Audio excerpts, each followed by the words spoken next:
तो हम देखें कि जब कोई एक डाइलेक्ट्रिक को हमने इलेक्ट्रिक फील्ड दिया तो इसमें नेगेटिव चार्ज आया, इसमें पॉजिटिव चार्ज आया ना, है ना। तो ऐसा करते हैं, व्हाट इज कैपेसिटेंस, ये पॉइंट नंबर 4 था। If q coulomb of charge appearing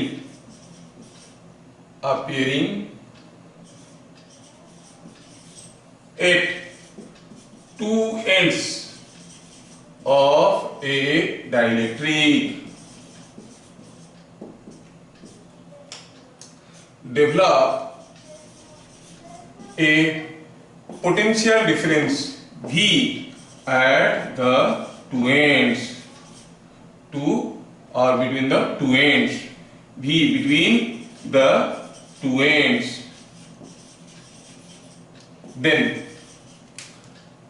capacitance is given by C is equal to Q by V, coulomb per volt, जिसको हम लोग प्यार से कहते हैं फराड, F लिखते हैं इसके लिए। अगर Q कूलम चार्ज आया और पोटेंशियल डिफरेंस आया V।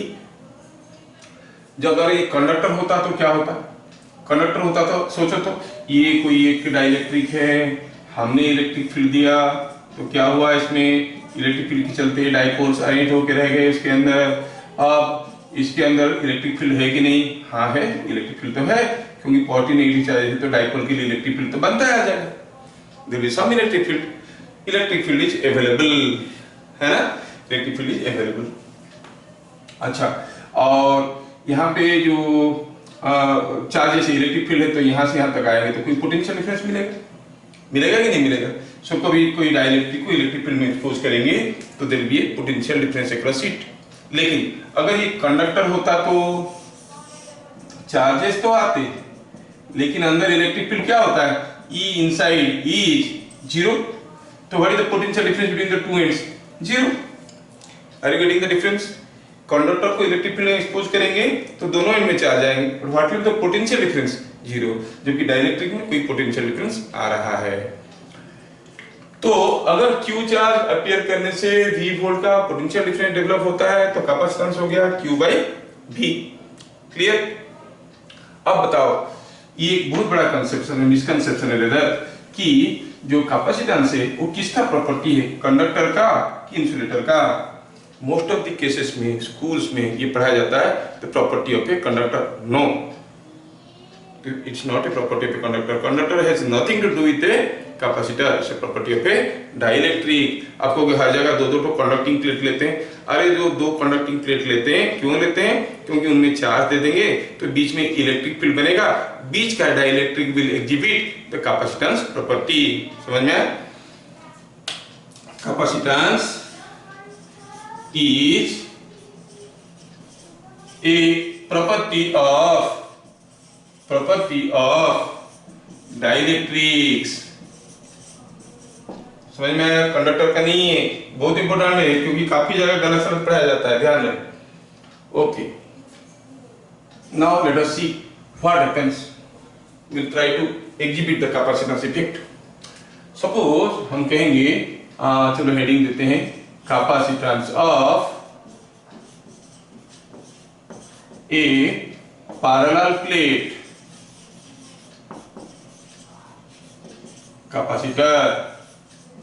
capacitance of a parallel plate capacitor किसको कहते हैं, इसमें कैसे कंस्ट्रक्शन करते हैं, we take two conducting plates held parallel to each other, okay, so the separation between them is D, बीच में कुछ डाइलेक्ट्रिक ले लेते हैं, इट में बी माइका, इट में बी ग्लास, इट में बी एयर। चलो पैरेलल प्लेट एयर कैपेसिटर कहेंगे तो हम अगर इसके बीच में एयर है तो कहेंगे parallel plate air capacitor, mica है तो पैरेलल प्लेट माइका कैपेसिटर। और ऑयल इंप्रेग्नेटेड पेपर को ऑयल में डाल करके इसके अंदर रख देंगे तो parallel plate paper capacitor, depending upon the dielectric इसका नेमिंग होता है। क्लियर? तो ये हो गया कोई एक पैरेलल प्लेट कैपेसिटर, इसमें अभी हम कैपेसिटेंस इफेक्ट एग्जिबिट करना चाहते हैं। तो क्या करेंगे, if you give a charge of q coulomb to this, what will happen, this q coulomb charge will induce opposite charge this side, है ना, नेगेटिव चार्ज यहाँ पर इंड्यूस करेंगे।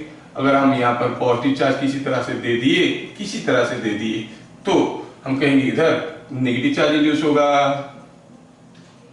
अब नेगेटिव चार्ज इंड्यूस होगा तो टोटल चार्ज इंड्यूस तो 0 होता है, और ये दोनों बहुत ज्यादा दूर में नहीं, पास में, तो यहाँ से निकलता हुआ ऑलमोस्ट सारा फ्लक्स इसके पास पहुंच रहा है। तो यहाँ पर आपको क्या मिलेगा, -q चार्ज, इधर क्या मिलेगा, +q चार्ज मिलेगा, क्योंकि टोटल चार्ज इंड्यूस्ड क्या होता है, 0। Now let us complete. How you are giving charge to this? By connecting it to the positive terminal of a battery, or you connect the other terminal to this. ये negative terminal है, तो ये positive charges they will absorb electrons from here, will get neutralized, है कि नहीं, यहाँ से electron लेके पॉजिटिव चार्जेस जो न्यूट्रलाइज हो जाएंगे। अल्टीमेटली आपको क्या दिखा, यहाँ पर कुछ +q चार्ज है, यहाँ पर कुछ -q चार्ज है। Now this is a charged parallel plate capacitor, समझ में आया। तो कोई पैरेलल प्लेट कैपेसिटर में टोटल चार्ज कितना, इसमें q है, इसमें -q, टोटल चार्ज है 0। लेकिन कहने के लिए चार्ज ऑन द कैपेसिटर पूछेगा तो 0 मत बोलना, क्या बोलना, q। It is automatically understood कि यहाँ पर q है तो यहाँ पर -q है। प्रैक्टिकली टोटल चार्ज कितना है, 0, है ना। अच्छा, तो charge on this capacitor is now q, एक प्लेट में q, दूसरी प्लेट में -q। तो कोई अगर कहेगा कि कैपेसिटर में 20 माइक्रोकूलम चार्ज है, मतलब उसका एक फेस में कितना चार्ज है, +q 20 माइक्रोकूलम, दूसरे में -20 माइक्रोकूलम। अच्छा, ऐसा हो गया। अब क्या हुआ यूं कि यहाँ से फ्लक्स निकल के इधर जा रहे हैं और आपके नेगेटिव चार्ज के पास खत्म हो रहे हैं, क्योंकि लाइंस ऑफ फ्लक्स तो हरदम पॉजिटिव चार्ज से निकल के नेगेटिव चार्ज की तरफ जाएंगे, ऐसे करके जा रहे हैं। तो there will be an electric field. तो स्टेप बाय स्टेप देखते हैं। पहला स्टेप हुआ फाइव, तो असम्पशन क्या ले लिए, असम्पशन ले लिए कि A is area of plates, D is plate separation, दो प्लेट के बीच में जो गैप है वो D, क्लियर, दो प्लेट के बीच में जो गैप है वो D। और चलो मानते हैं कि जो मीडियम है उसका परमिटिविटी एप्सिलॉन r है, चलो ठीक है। Now bit number 1, 5 flux coming out, ये डिराइवेशन आता है, derivation expression for capacitance of A parallel plate capacitor, ऐसे करके आएगा। Flux coming out of one plate, और ये प्लेट सेपरेशन यूजुअली हम स्मॉल मानते हैं, ज्यादा होगा तो क्या होगा देखेंगे, थोड़ी देर में देखेंगे।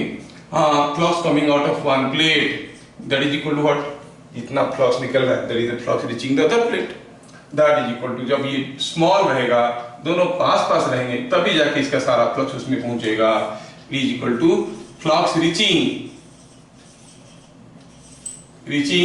The second plate. अच्छा, ऐसा है, तो ठीक है। अगर ये फ्लक्स है तो आप क्या कहोगे, ये जो फ्लक्स कितना एरिया पे जा रहा है, एरिया ए पे जा रहा है, ऐसे करके निकल के जा रहा है, 5 फ्लक्स निकल के ऐसे जा रहा है, कितना एरिया पे, ए एरिया पे। What is E, it is nothing but flux per unit normal area over what area this flux is going, over an area A, so it is 5/a। अच्छा, ये जो 5 है टोटल फ्लक्स कमिंग आउट, वो कितना होगा बताओ, यहाँ पर कितना चार्ज था, q coulomb, by Gauss law what is the flux coming out of q coulomb charge, it is q/एप्सिलॉन। कौन बताया, गॉस बाबू ने बताया, है कि नहीं, तो इट इज q/एप्सिलॉन। तो 5/a gives you q/a epsilon, समझ में आया। So the electric field between the plates is coming q/a epsilon. अच्छा बताओ, ऐसे अगर हम धीरे धीरे इधर जाएंगे, इलेक्ट्रिक फील्ड बढ़ेगा कि घटेगा, अरे इलेक्ट्रिक फील्ड तो होता है फ्लक्स बाय एरिया, जितना फ्लक्स निकल रहा है उतना ही तो फ्लक्स जा रहा है, एरिया भी हर जगह बराबर है, मतलब जो इलेक्ट्रिक फील्ड बनेगा वो यूनिफॉर्म इलेक्ट्रिक फील्ड बनेगा।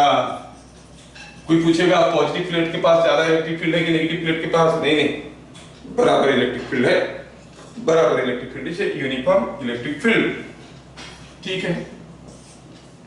चलो निकालते हैं V potential difference across capacitor. अरे potential difference across the plates. Okay, across the plates, दोनों प्लेट के बीच में पोटेंशियल डिफरेंस कैसे निकालेंगे? अरे how you find potential difference? The work done against electric field in moving from one plate to other. अगर हम मूव करेंगे अगेंस्ट इलेक्ट्रिक फील्ड, कितना मूव करेंगे? d डिस्टेंस मूव करेंगे। क्या था इलेक्ट्रिक फील्ड? E था, वो भी हर जगह बराबर था। तो what is the work done against electric field? E into d, है ना। E का वैल्यू तो हम लोग देख चुके हैं, क्या लिखेंगे? q d by epsilon. अच्छा, तो अगर q चार्ज देने से फ्लक्स निकलता है q by epsilon, electric field होता है q by a epsilon, potential difference होता है q d by a epsilon, तो फिर हम कैपेसिटेंस क्या कहेंगे? q चार्ज देने से भी पोटेंशियल डिफरेंस होता है q by v। कितना हो गया? a epsilon by d। So that is capacitance of the arrangement. हाँ, अगर ये एयर होगा तो एप्सिलॉन 0 लिखेंगे, अगर ये एयर नहीं है, कोई डाइलेक्ट्रिक है, तो लिखेंगे एप्सिलॉन 0 into एप्सिलॉन r। समझ में आ रहा ना? तो capacitance of A parallel plate capacitor is given by a epsilon by d। कभी कभार वो आपको मिसकंसेप्शन या फिर कंफ्यूज करने के लिए ऐसे बोल सकते हैं, कोई कैपेसिटर में वोल्टेज बढ़ा दिए, कैपेसिटेंस बढ़ेगा कि घटेगा? आप तुरंत बोल दोगे घटेगा। नहीं नहीं नहीं, ये Q और V से एक्सप्रेस तो होता है, लेकिन V के ऊपर डिपेंड नहीं करता है। Q बढ़ा देने से कैपेसिटेंस बढ़ेगा? नहीं बढ़ेगा, because it depends on the nature of the dielectric and dimension of the arrangement, dimension of the plates, है ना। तो क्या लिखेंगे? C does not depend on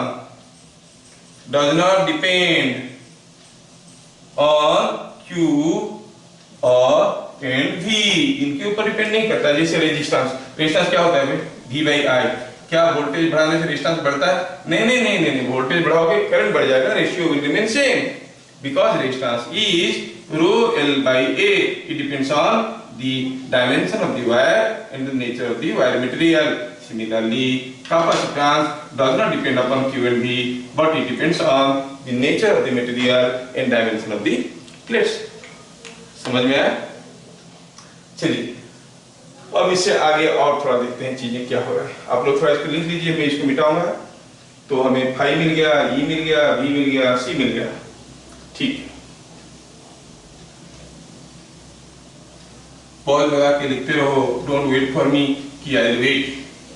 beat number 4 गया, बीट नंबर 5 में कुछ इंपॉर्टेंट पॉइंट्स हम लोग अभी यहाँ पे देखेंगे ठीक है। बीट नंबर 5, ये मोस्टली जो चीजें अभी हम लोग देखने वाले हैं वो स्कूल में थोड़ा कम चाहिए, जेई के लिए ज्यादा चाहिए। तो these points I will say related to JEE, but before that थोड़ा सा मैं बताना चाहता हूँ कि क्या हो रहा है इसमें, और भी कुछ स्कूल के लिए रिलेटेड चीजें बताता हूँ। अब क्या हुआ, जब कोई एक कैपेसिटर को हमने बैटरी के क्रॉस में लगाया, शुरू में कैपेसिटर में कोई चार्ज नहीं था और इसमें पोटेंशियल डिफरेंस भी था, चलो मानते हैं भी 0 था। और क्या हुआ, चार्ज आने लगा, जैसे चार्ज आने लगा यहाँ पर नेगेटिव चार्ज बनने लगा, यहाँ पर एक पोटेंशियल डिफरेंस बनने लगा। जब तक ये हाई पोटेंशियल होगा, ये लो होगा, जब तक ये पोटेंशियल डिफरेंस इससे कम था, और चार्ज भेजते रहेगा, क्योंकि रोक नहीं पा रहा है, कम पोटेंशियल डिफरेंस है, तो जबरदस्ती उसके क्रॉस में भेजेंगे। मान लो कि छोटा सा पोटेंशियल डिफरेंस का बैटरी है, उसके सामने आप बड़ा पोटेंशियल डिफरेंस वाला बैटरी भेजोगे, तो क्या होगा, करंट विल स्टार्ट फ्लोइंग। अब ये रोकने की कोशिश कर रहा है लेकिन रोक नहीं पा रहा है, क्योंकि कम पोटेंशियल डिफरेंस है, जबरदस्ती इसके अंदर से करंट जाने लगेगा। सिमिलर, जब तक ये पोटेंशियल डिफरेंस कम था, चार्ज फ्लो करते रहेगा, लेकिन जैसे चार्ज आएंगे यहाँ पे, आगे कहाँ जाने के लिए रास्ता नहीं, they will be accumulated on this plate, and as the charge here and here gradually increase, the electric field increase, as the electric field increase, the potential difference increase। एक समय आएगा पोटेंशियल डिफरेंस बढ़ते ये जो Vc है इसका value इसके बराबर हो जाएगा, हो जाएगा ना। उसके बाद क्या होगा, उसके बाद दोनों का पोटेंशियल डिफरेंस बराबर हो गया। अगर ये भी आप कहोगे कि एक 20 वोल्ट का बैटरी है, कौन भेजेगा करंट, ना ये भेजेगा ना ये भेजेगा, दोनों एक दूसरे को सुपरसीड नहीं कर सकते क्योंकि दोनों बराबर पोटेंशियल डिफरेंस के है कि नहीं। तो क्या होगा, अब इसमें क्या हो जाएगा, करंट जीरो, फाइनली इसमें वोल्टेज क्या हो जाएगा, VC। तो क्या लिखेंगे, when a capacitor is connected across supply voltage, चलो इसको VS कहते हैं, supply potential difference VS, it gets charged and put final potential difference across capacitor, final potential difference across capacitor becomes same as VS। therefore आप क्या कहोगे, final VC will be equal to VS। therefore at steady state means final, steady state means लगाने की कुछ समय के बाद, finally at steady state current through the capacitor is zero। in DC circuits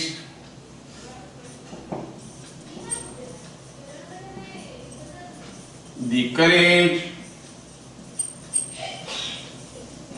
in capacitors is zero। DC circuit में अगर voltage बदल रहा होगा तो ये भी बदलते रहेगा, अगर ये वोल्टेज फिक्स है डीसी तो ये भी चार्ज हो जाएगा और फिक्स हो जाएगा। तो ध्यान रखना कि डीसी सर्किट में करंट इन कैपेसिटर होता है जीरो। समझ में आया, जैसे जस्ट आपको समझ में आया कि नहीं आया, छोटा सा एक क्वेश्चन पूछेंगे कि suppose here is a small circuit given, ये कोई एक बैटरी है, मान लो कि 10 वोल्ट का है और इसके साथ एक कैपेसिटर इधर लगा है। चलो ये कैपेसिटर हो गया मान लो कि 2 माइक्रोफैराड और ये हो गया 10 ओम और ये हो गया 5 ओम। तो आप कहोगे मान लो 5 ओम पूछा है, find current supplied by the battery. Example के तौर पे बोल रहा हूं, फाइंड करंट I। चलो हम देखते हैं पहले, अगर यहां से करंट I निकलेगा तो हम जानते हैं कि जितना करंट निकलेगा उतना घूम फिर के वापस आएगा किरचॉफ करंट लॉ। I गया, I अगर इधर से आया, what is the current here, here the current is zero because it is a capacitor, charge हो गया होगा, उसके अंदर से कोई करंट नहीं जा रहा होगा, मतलब इधर से जो भी करंट आ रहा है वो इधर से आ रहा होगा, इधर से आ रहा होगा, इधर से आ रहा होगा, ऐसे करके अपना रास्ता कंप्लीट कर रहा होगा। Now, if you apply KVL, applying KVL to outer loop, क्या मिलेगा देखो तो, यहां से चलो घूम फिर के आ जाओ, गेन किए 10 वोल्ट, लॉस किए 5I is equal to 0, I is equal to 2 ampere. मतलब ये बीच में कुछ भी रहे कोई फर्क नहीं पड़ता है, as long as there is a capacitor, ये 10 ओम हो, 12 ओम हो, 100 ओम हो, 1 ओम हो, कोई फर्क नहीं पड़ता है क्योंकि इधर से करंट क्या जा रहा है, I इज इक्वल टू, इधर से I इज इक्वल टू 0, कोई करंट नहीं जा रहा है। तो इसमें जितना करंट जा रहा है वही कैलकुलेट करके बता दिया। अब ऐसे भी हम जानते हैं कि अगर किसी ब्रांच में करंट नहीं जा रहा उसको निकाल फेंको, कोई जरूरत नहीं है, इसको अगर काट देंगे, हाँ तो काट के भगा दिए, क्या बच गया 5 ओम 10 वोल्ट, क्या करंट होगा 2 एम्पीयर। इधर क्लियर। तो क्या देखें, डीसी में current through the capacitor is zero. Related questions हम लोग बहुत करेंगे, फिलहाल आप लोग थोड़ा पेशेंस रखिए, इसको लिख लीजिए, मैं भी इसको मिटाने वाला हूं, ठीक है। Next point, next point number 6। थोड़ा मैं सोचता हूं कि स्कूल वाले ज्यादा नहीं पूछेंगे तो इसको थोड़ा देखते हैं, हो सकता है कुछ भी लेंगे। अच्छा, इसमें एक इंटरेस्टिंग चीज ये आ रहा है कि मान लीजिए कि कोई एक कैपेसिटर है, ये प्लेट एरिया ए है, डिस्टेंस डी है, और इसके बीच में कोई एक डाइलेक्ट्रिक है जिसका परमिटिविटी है एप्सिलॉन, और मान लो ये तो इंसुलेटर है ना, कुछ रेजिस्टिविटी होगा रो। अगर हम निकालेंगे R resistance between two plates, कितना होगा भाई? अगर करंट यहां से घुसेगा इधर से निकलेगा, it will be rho L by A. L मतलब कितना दूर जाना पड़ रहा है? D, so it is rho D by A. Capacitance कितना हुआ? A epsilon by D. थोड़ा देखते हैं यहां पर, what does this term R into C represent? If you multiply R and C, what you observe here, that everything is cancelling out, you find it is coming out to be rho epsilon। तो ये मत सोचना कि ये सिर्फ parallel plate capacitor के लिए है, कोई भी कैपेसिटर के लिए, और any capacitor, the product of resistance across the plates and capacitance across the plates is independent of the dimension of the dielectric, depends upon the nature of the material. तो क्या लिखेंगे? Product of R and C for any capacitor is independent of dimension, but depends on nature of dielectric, ठीक है ना? Nature of dielectric इसके ऊपर depend करता है कि नहीं? ठीक। तो नेक्स्ट इंपॉर्टेंट पॉइंट हुआ, और आगे चल के आप देखोगे और भी इंटरेस्टिंग, मालूम है? ये है ओम, ये है फराड, और ये दोनों को मल्टीप्लाई करने से जो आता है उसका यूनिट क्या होता है मालूम है? इसका यूनिट होता है सेकेंड्स। बाद में देखेंगे ohm into farad is equal to second. बड़ा इंटरेस्टिंग रिलेशन है, आगे चल के देखेंगे, फिर बताएंगे तो प्रूफ नहीं कर पाएंगे, इट विल टेक टाइम, तो हमें ऐसे देखना है, ठीक है? Okay, R into C 1 farad into 1 ohm is equal to 1 second. अच्छा, दूसरा देखना है कि यहां पर जो हम फराड की बात कर रहे हैं, ये 1 फराड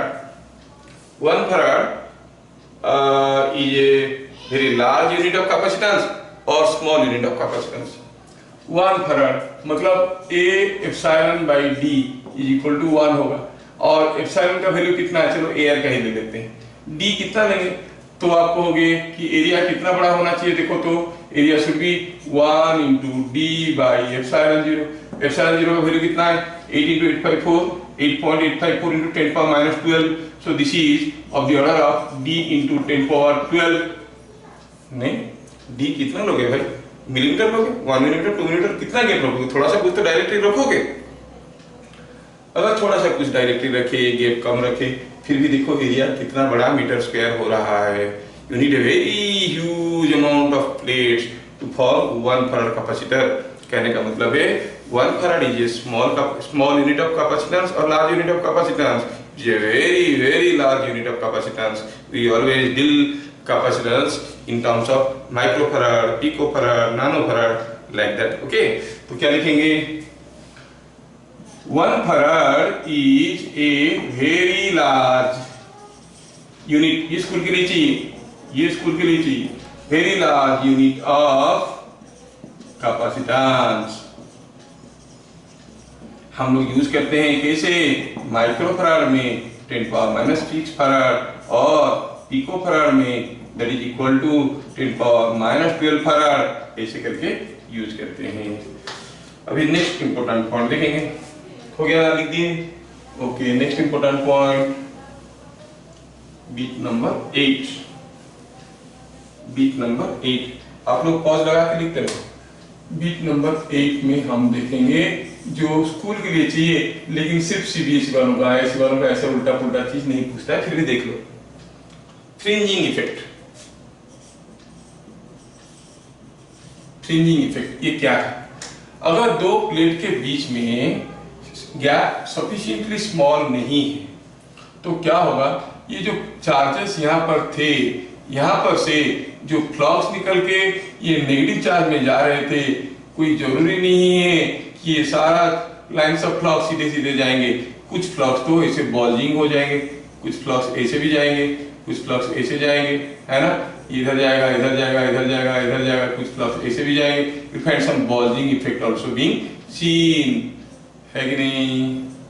तो ऐसा केस में हम लोग क्या देख रहे हैं, अगर सारा का सारा फ्लक्स इधर से सीधे जाते तो इलेक्ट्रिक फील्ड होता था E क्या होता था, फाई बाई ए।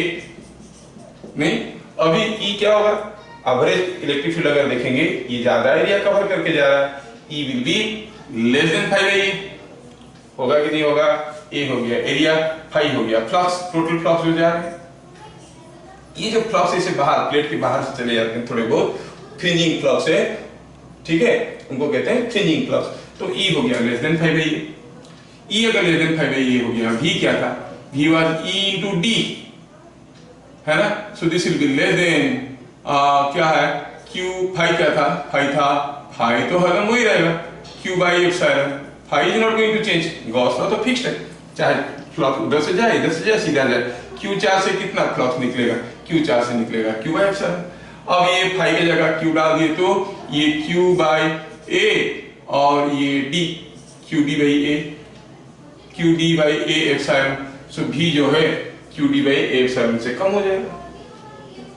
तो कैपेसिटेंस क्या हो गया, देखो तो कैपेसिटेंस हो गया Q बाई V, V को इधर ले आओ, बाकी एप्सिलॉन बाई D, तो क्या हो जाएगा, अब देखोगे Q बाई V करेंगे तो वोल्टेज जितना होना चाहिए था कि कम हो गया, तो capacitance will be more than, नहीं, more than A epsilon by D, actual capacitance will be more than epsilon A epsilon by D, क्योंकि सेम चार्ज के लिए V जितना होना चाहिए उससे कम हो रहा है, तो कैपेसिटेंस ज्यादा दिखाएगा। तो क्या लिखेंगे, due to fringing effect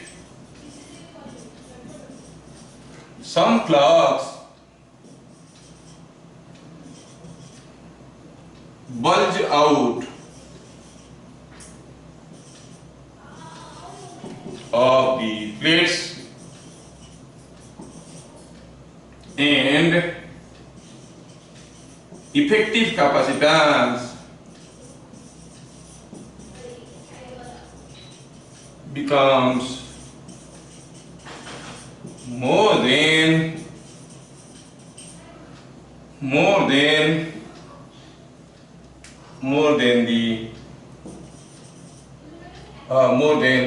A epsilon by D। Simple सा चीज था, C is Q by V, यहाँ पर V जितना होना चाहिए उससे कम हो रहा है, V कम हो गया तो C ज्यादा हो गया, the quantity becomes more than epsilon by D। अगर ये भी जितना होना चाहिए उतना होता तो एप्सिलॉन बाई डी होता, अभी कम हो गया, अभी समझ में आ गया? अच्छा, ये हो गया फ्रिंजिंग इफेक्ट।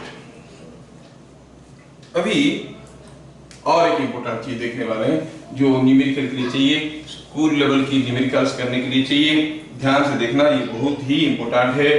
नंबर 9 स्कूल के लिए चाहिए। तो अगर हम कहेंगे सपोज कोई एक कैपेसिटर है 2 माइक्रोफैराड का, ठीक है, और इसके क्रॉस में कोई एक बैटरी लगा है, ठीक है। अभी अगर ये दोनों प्लेट को हम एक दूसरे से दूर ले लेंगे, मान लो कि सप्लाई वोल्टेज Vs है, अभी कुछ कितना पोटेंशियल डिफरेंस है, चार्ज हो गया होगा, कितना है पोटेंशियल डिफरेंस Vs, नहीं, अगर हम कहेंगे ये 10 वोल्ट है तो what is charge potential difference across the capacitor 10 volt, what is the charge, what is the current flowing in the circuit 0। अभी अगर दोनों प्लेट के बीच में हम डिस्टेंस को ज्यादा करने लगेंगे, हमारा तो कैपेसिटेंस होता है A एप्सिलॉन बाई D, अगर D को बढ़ाएंगे C घटेगा, जितना था ज्यादा कर दिए तो 2 माइक्रोफैराड से घट के कुछ और कम हो जाएगा, मे बी 1 माइक्रोफैराड हो जाएगा। तब कोई पूछेगा what is the charge, what is the potential difference across these, we'll say same 10 volt, मतलब as long as the battery is in connection with the capacitor, potential difference across the capacitor remain constant। समझ में आया क्या? समझ में आया? अभी दूसरा सोचते हैं, हो गया सपोज हम कहेंगे कैपेसिटर चार्ज हो गया, अब इसको निकालो। अब ये चार्ज हो गया है, इसमें अभी पॉजिटिव चार्ज है, इसमें नेगेटिव चार्ज है, कितना वोल्ट है? 10 वोल्ट है। अब ये दोनों प्लेट को एक दूसरे से दूर लेते हैं, एक दूसरे से अगर दूर ले लेंगे तो क्या हो गया, जो प्लेट में जितना चार्ज था उतना ही रहा, चार्ज कहाँ जाएगा? So once battery disconnected, capacitor के साथ कुछ भी छेड़खानी करो, जब तक उन दोनों को शॉर्ट नहीं कर देते हो तब तक कुछ भी छेड़खानी करो तो क्या होगा, charge on the plates will remain constant. समझ में आया? ये दो चीज आपको याद रखना है। क्या कहेंगे? as long as the battery is in connection with the capacitor you make any change। मान लो ये एयर कैपेसिटर था, उसके अंदर कोई डाइलेक्ट्रिक डाल दिए, कैपेसिटेंस बदल गया, फिर भी potential difference will remain same 10 volt as long as the battery is in connection। Battery disconnected है, आप कुछ भी करो, charge on the plates will remain constant. तो ये चीज को याद रखना है। क्या लिखना है? as long as, very important है ये स्कूल के लिए, as long as the battery is in connection with capacitor, any change in its capacitance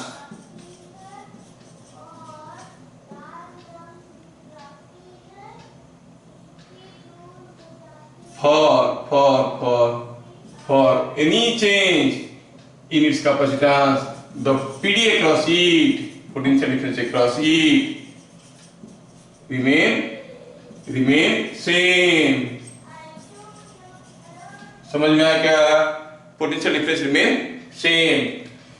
if battery is disconnected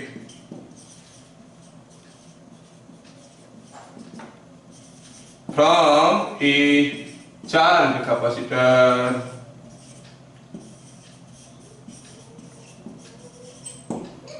the charge on the plates, the charge on plates remain constant। ये नहीं बदलते हैं। ये दोनों चीज आप देखोगे न्यूमेरिकल करते वक्त काफी काम में हमारे लगेंगे। ठीक है, तो ये पैरेलल प्लेट कैपेसिटर के बारे में 9 पॉइंट्स हम लोग अभी देख लिए। ठीक है, 9 पॉइंट हम लोग अभी देख लिए, ध्यान से देख लो। फ्रिंजिंग इफेक्ट समझ में आया? फ्रिंजिंग ऑफ फ्लक्स, ठीक है, फ्रिंजिंग ऑफ फ्लक्स। इसमें क्या, इसमें हम लोग देख रहे हैं कि कोई बैटरी कनेक्टेड है या नहीं है, उसके साथ क्या फर्क पड़ता है। ठीक है ना, बैटरी कनेक्टेड है तो potential difference will remain constant, और बैटरी डिस्कनेक्टेड है तो क्या होगा, charge on the plates will remain constant. ठीक है।